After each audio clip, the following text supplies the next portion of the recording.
Hey guys, thank you for tuning into my channel. If you do not know, this is my first YouTube video. This is my first channel.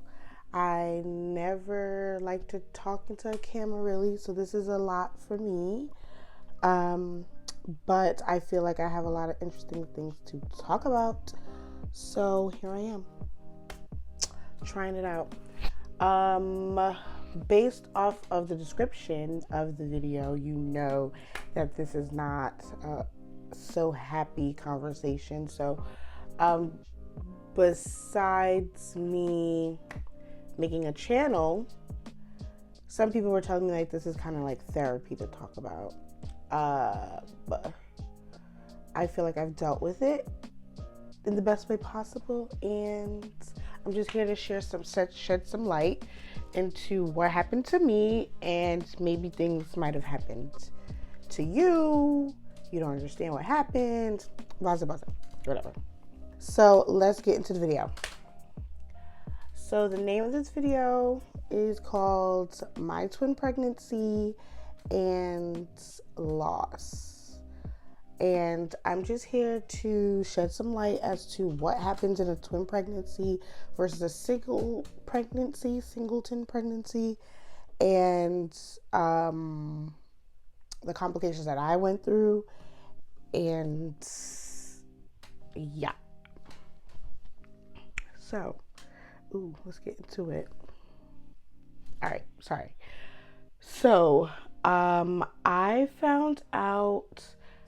I went to Florida, conceived my children, and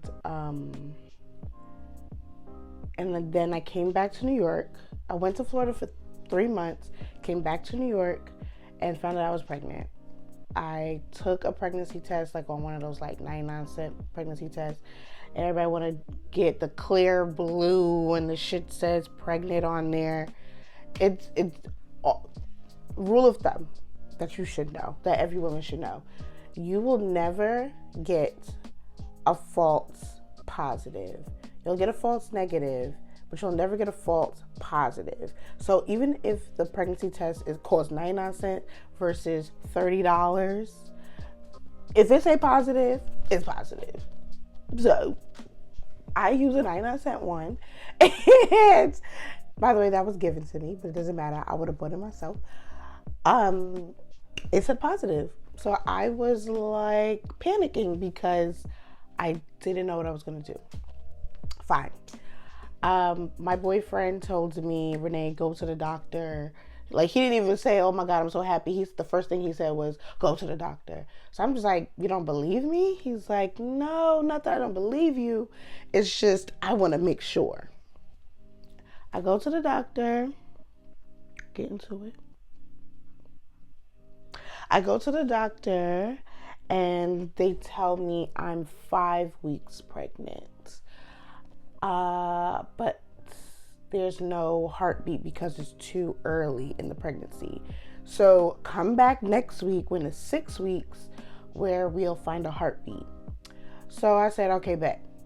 6 weeks, I go back to my doctor or wherever, to the doctor, and like she's doing the sonogram internally. She takes the internal sonogram thing, and she goes in my vagina. And if you're a woman, you know that these procedures, like even if you go for like an annual checkup, it does not take that long. They go in there, they check your left ovary, right ovary, making sure cervix, everything is intact, and they out of there. Sis was in my shit for like 10 minutes. So I'm like, is everything okay? Do you see a heartbeat?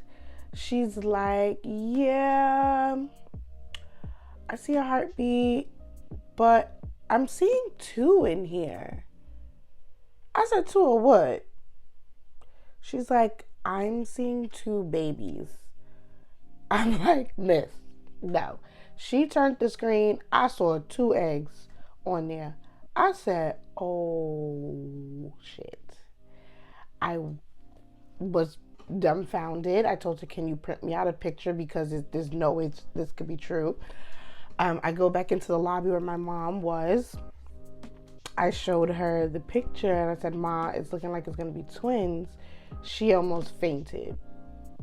So the facility that I went to does not deliver twins. So once they found out I was having twins, they told me congratulations, but we have to release you as a patient because there's no OBs here that deliver twins. It's too high risk of a pregnancy.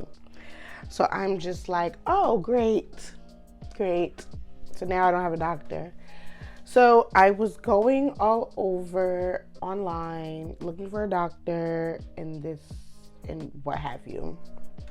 I ended up, it honestly was like a rabbit out of a hat type of situation to find a doctor or whatever, but I wasn't comfortable with that. So regardless, I ended up getting referred to this doctor. He's a really good doctor. His name is Dr. Pilateri. He works in Long Island. He is the best doctor to get you pregnant and to have your children with. I trust him with my life.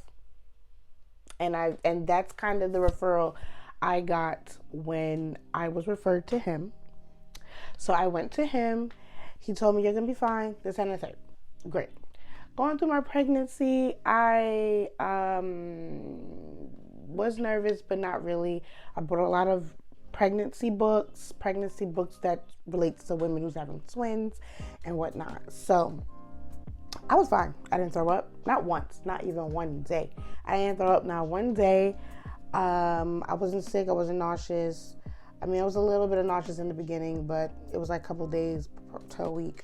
And that's it. So I was very lucky in that. So I feel like I was so lucky in that I was unlucky in all the other ways. But what is he gonna do? So everything was going well up until one day, like I was feeling like a little crampy. I was sleeping in my living room because my bedroom was the bed wasn't comfortable for me to sleep. I just couldn't sleep, so I was sleeping in the living room. When I slept in the living room, like one day or one night, I was feeling like real crampy, but nothing crazy to my, like, in my opinion. So my sister-in-law and my mom was like, you don't want anything happening, so you should just call the doctor, blah, blah, blah, blah, blah. I called the doctor. They said, listen, it could be nothing. It could be something. Just come in. The worst that's going to happen is you stay here for an hour and then go home. So I'm like, okay, sure. I was so annoyed, but I didn't want to go. So I ended up going. And they put the monitors on me, and they basically was just trying to find the heartbeats of both of the babies, which they did, and everything was fine. They said that I wasn't cramping, I wasn't dilating, nothing was going on. It must have been just like, it wasn't even Braxton Hicks. I don't even know what the hell it was. It was just cramping. So I skipped a part. So before all of that happened, let's rewind. One day I was feeling heavy and something told me that the babies were just feeling so low. They were literally, I felt like they were just hanging out of my vagina. Like I felt like somebody's head was about to come out of my vagina. And I'm just like, they just feel so heavy. Mind you, 2 babies, I'm already feeling fat. So they just felt extra heavy. So I was like, Ma, something feels weird. Like they just feel heavy and I feel all this pressure all the way down. So she was like, just go to the doctor next day. So I went to the doctor. I'm just like, yo, I feel this pressure. I don't know what it is. It's feeling real weird or whatever.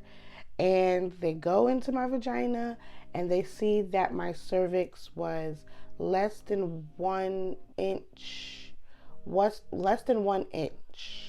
So with your cervix, if you don't know, your cervix has to, so your cervix is like this, right?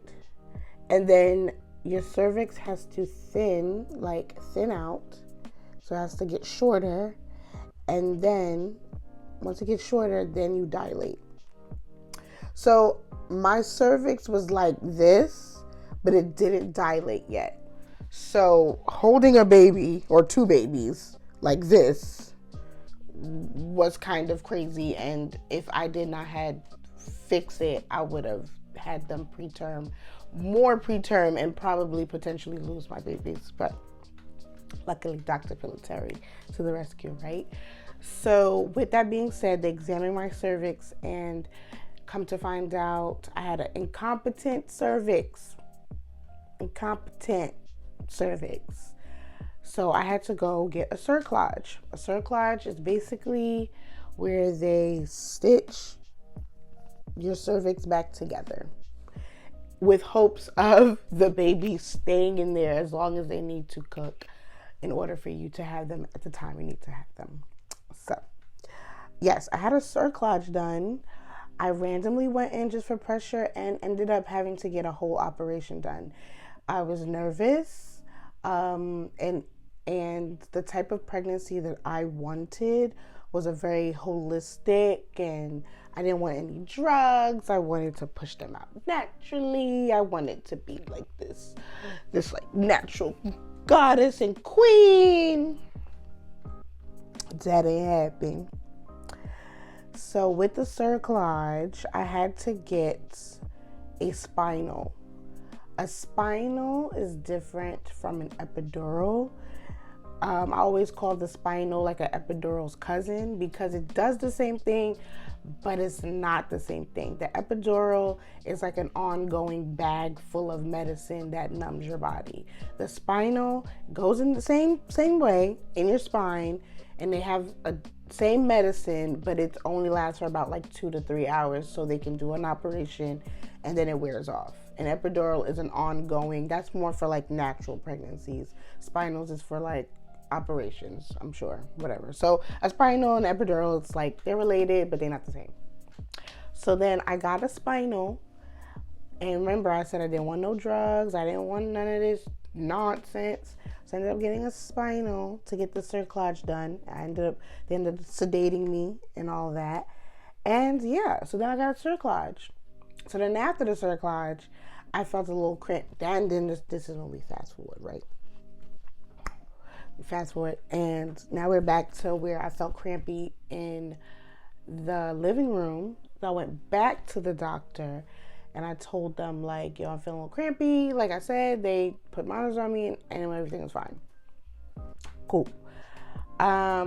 So then the doctor comes in. So it's the resident, not the doctor, the resident. Mind you, I went to the hospital like 9 p.m. Didn't get out till 11 p.m. whatnot. So the resident, if you don't know what a resident is like the baby doctor. So like the resident takes care of all the stuff until the actual doctor comes to operate. So the resident is like a real doctor, but then whatever. So the resident came in, and the resident was like, hey, so yeah, everything is fine. You're not dilating. Everything's cerclage is still in place. This and the third. But Dr. Piliteri, he suggested that we give you steroids. Now, it is common to give steroids within a pregnancy if they feel like you're gonna go into any preterm labor. Preterm labor, obviously you know what that is. You have your babies before you're supposed to. But if there's any signs of preterm labor, they give you steroids and magnesium for the baby's heart, lung capacity, and brain activity. The magnesium is for the brain, and the steroids is for the lung capacity, so that if they do get born before their time, they are able to survive on their own. So that's what that's for. And I read all about this. I read all about my cerclage. I read all about all this terminology in my twin books. But I'm just like, reading just for education, not thinking none of this shit will happen to me. So, but it did. So, yes. So she suggested that I get the steroids. And when I first got the Cerclage operation, they suggested the steroids then too. And I told them, like, listen, no, we don't have to do things that's not necessary if we don't have to do them. Doctors and nurses or whoever calls the shots love to do things just because, not because they can. Well, yeah, because they can, I guess. They just like to offer up stuff and try to do different things and stuff. Like, I'm nobody's test dummy. No. I do my research. At the end of the day, they went to school for this stuff too. So yes, they know more than me. But whatever I'm privy to, I'm not going to let you just do extra stuff just because. No. It has to be absolutely necessary. And at the time, if I got a Cerclage to keep them in longer, why would I get the steroids if there's no sign of preterm labor? That's what I got the Cerclage for, right? So anyway, yes. So they offered me the steroids the first time and I denied it. The second time when I went in there and I wasn't cramping, I was a little cramping and they told me that I was fine. They suggested it then too. So then I was just like, okay, this is the second time that they offered me some steroids that in retrospect is good for my baby's health in case they were to get delivered. So I was like, you know what? I don't want to deny it a second time and then God forbid something happens and they didn't get the fucking steroids. Whatever. So I said yes. And how the steroids work is it's a needle. They stick it in your ass. That shit hurt. They stick it in your ass. And that was that. That same night, I went home. I got discharged. But the next morning, I had to go to an appointment anyway. So with twins or any type of high-risk pregnancy, you have to see an MFM doctor, an MFM specialist on top of your doctor. You have to see both. They specialize in the baby. The doctor specializes in the actual delivering process. Two different things. Whoa. So, the next morning, which is 9 a.m., I went and got an appointment, and they're doing this whole sono check and blah, blah, blah. And this was October 22nd. October 22nd or 24th, one of the two. And long story short, they told me the sono tech walked out and then the specialist doctor walked in and she told me that one of my babies had passed away. So it was literally the night before I was in the hospital and we didn't find anything until the next day they told me that the baby B does not have a heartbeat. So I'm just sitting there stuck on stupid. I'm just like, I was just here yesterday. I literally was here last night. What the fuck happened from last night to today? No explanations. They couldn't tell me any explanations because it was a shock to them. We saw no signs of anything. Baby B was in a different percentile than baby A, but nothing alarming. Every time we checked up on both of them, they were fine. Baby B was growing. He ended up being, I think the last time we checked him, he was like 3 pounds or something. Mind you, so I'm 6 months into my pregnancy. Now, you would think it's a go. I'm in the clear. Obviously not. So we're crying. They decided to admit me into the hospital because they did not want anything to happen to baby A. They figured something might happen to baby A. The type of twin pregnancy that I had was a monodi pregnancy, I believe. I think. I should have did my research before I started this video. I think it was a monodi. Yeah, I think it was a monodi twin pregnancy, which means that they have one placenta. Their food supply comes from one placenta, but they're in two separate amniotic fluids. So what they described to me is that twin pregnancies, different type of twin pregnancies, fraternal twins, are two different placentas and two different sacs, right? I had one placenta for the two babies and two different amniotic fluids. So they weren't in the same fluid, but they were getting their blood supply and food from the same placenta. So how they describe that twin pregnancy is, my twin pregnancy was two people living in the same apartment, versus fraternal pregnancies are two people living in the same building but you're on different floors. So mine was a little more high risk than a fraternal. Fraternal pregnancies, sure, it comes with complications, but they're a little easier when it comes to the complication part of one of them not passing away. So, yes, so when they told me that they were going to admit me, I was dumbfounded, and I was just like, okay, so what's the plan? No one knew what the plan was. All they knew was we have to put her on the monitor as soon as possible. So I was just crying, and I just want to know why. I just want to know how. Honestly, I felt like the steroids killed my baby. I still feel a little bit of that, but you just don't know. You just don't know, and you can't really call it. Naturally, if you are in a twin pregnancy, things like this happen, will be usually called twin-to-twin transfusion, but they didn't even call it twin-to-twin transfusion. They didn't think that it was twin-to-twin transfusion, because I think twin-to-twin is something that you can catch. Like if they were to scan me or something, that you would be able to see the depletion of his size. But this one was very spontaneous. We didn't know. He passed away.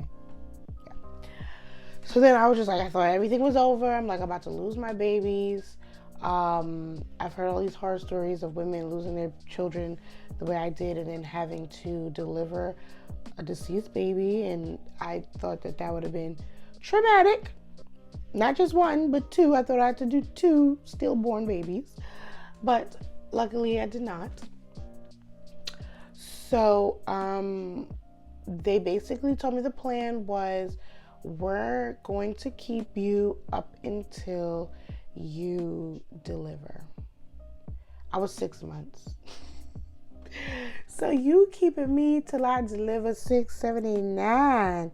3 months you want me to stay in here? 3 months. And they said yes. My doctor came in. He said his apologies of how sorry he was, and he didn't see anything like this happening, and no one knows what's going on, and what have you. I would go on record and say I don't think it was anything dealing with the doctors and what they have done to me, because when you are brown, African American, especially a woman pregnant in the hospital, that's honestly the worst place for us to be. We're honestly scared for our lives. And the hospital that I stayed at was Good Samaritan Hospital in Long Island, in Deer Park. I felt like they handled me with the best care. They went above and beyond to make sure I was comfortable, and they took care of me head to toe, anything I wanted. I'll get to that. But anyway, so yes, they wanted me to stay there for 3 months to make sure that nothing happened to baby A. Meanwhile, they're going to keep baby B in my stomach. So I'm like, we're going to keep a dead baby in my stomach for 3 months. Is that going to affect baby A? That was one of the questions. And the answer was no. Because they were in different amniotic fluids, they wouldn't have been, the first baby wouldn't have been affected. So what would have happened for baby B is just, he'll just start getting smaller, smaller, smaller, and just start to decay in my body. So that's traumatic in itself. So, I was like, okay. So I was depressed. I cried every day. I prayed. I told God, I'm like, listen, bring my baby back to me. All types of stuff. Every day so with that being said, for the 3 months I was there, I had to get scanned every single day. I got a sonogram every single day. And every single day I checked on my other baby, and I wanted to make sure there was a heartbeat coming back or not. Nothing happened, but yeah, it is what it is. What was hard in that 3 months was I stayed in the hospital for the total of 84 days, and I almost went crazy. It was during COVID, so I had to get a COVID test every 4 days. So I got a total of like 15, I think, to 20 COVID tests up in the nose, and not just one nostril. They had to do both. They had to do both nostrils in my brain. So all y'all people who don't want to get tested, I done beat y'all. I got mad tests. But anyway, yes. So I got a lot of COVID tests. I was allowed one visitor a day, and it was so far in Long Island that a lot of people weren't able to make it. But then a lot of people were able to make it. So shouts out to my family and friends who ended up coming to see me. I love you, and yeah, I wouldn't have got through this without you guys. So yes. So with that being said, eventually I kept asking them, like, I just wanted to test the placenta. I wanted to test all these things. I wanted them to figure out as to why my baby died. And just one day, I was just like, you know what? I'm going to let it go. Because I am a spiritual person. And God is not going to do things for no reason. I cursed God out. I lost my faith for a little bit. I was just like, why would he put the baby there to just take it away? That just doesn't make sense. Is that to torture me? Did I do something that I deserved it? Like, I went through all of that. Like, but they can't explain it. I can't explain it. So I have to come to some type of terms within myself in order to move on. Like, I can't keep this sadness. I can't keep the sadness with me every day, because then I'll never eat. I'll never get up. I'll never I have to come to some type of terms and come to some type of explanation for myself just to move on. And when I say move on, that means like, fuck it, forget about it and whatever. No, like, I need to come to peace with it so I can be able to talk to you about it. Because if I don't talk about it, if I was still feeling some type of way about it, still had questions about it, and still didn't think that it was in God's plan, I probably would be a nervous wreck right now. A lot of people think that I do really well with this story, and I think I do too, but I had a long day, long days and long nights of crying to myself and figuring things out by myself, that I had a lot of alone time. So I had a lot of reflecting to do. So this is something that comes a little easier day by day to talk about. A lot of women tell me that I'm strong. But trust me, I'm not. I'm not. I feel like there's other women who, and I've heard other stories where they've had babies and all the way up into the time of deliverance, and something happened and they had to deliver a stillborn baby. That would have messed me up for years. So I'm strong up until a certain point, and there's other women who go through a lot of loss, and things of that nature. So, yes. With that being said, I had to reflect for those 84 days. I ate a lot of hospital food. I ordered regular food every day because I was tired of the fucking hospital food. One of the hardest parts of it all was to tell my boyfriend. He blamed the doctors. I keep messing with this. He blamed the doctors and everyone for the death of our baby. But I didn't feel like it was completely their fault. I don't feel like it was any negligence. It just, God wanted it to happen. And that's what I'm going to leave it to, right? So, yeah, he was bawling, crying. It was just a hard time for us.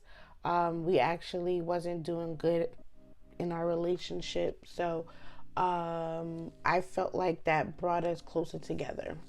And it did. And I'm grateful for that. Another hard part that happened was being able to tell my family, because everything was like on the hush hush. I didn't have a baby shower at the time. I had a drive-through shower that I had to cancel because I was kind of keeping it under wraps. I didn't want anybody to know. I didn't want to cause any more stress onto me and to my family. So I had to kind of like call people individually and tell them. And yeah, that was hard for them.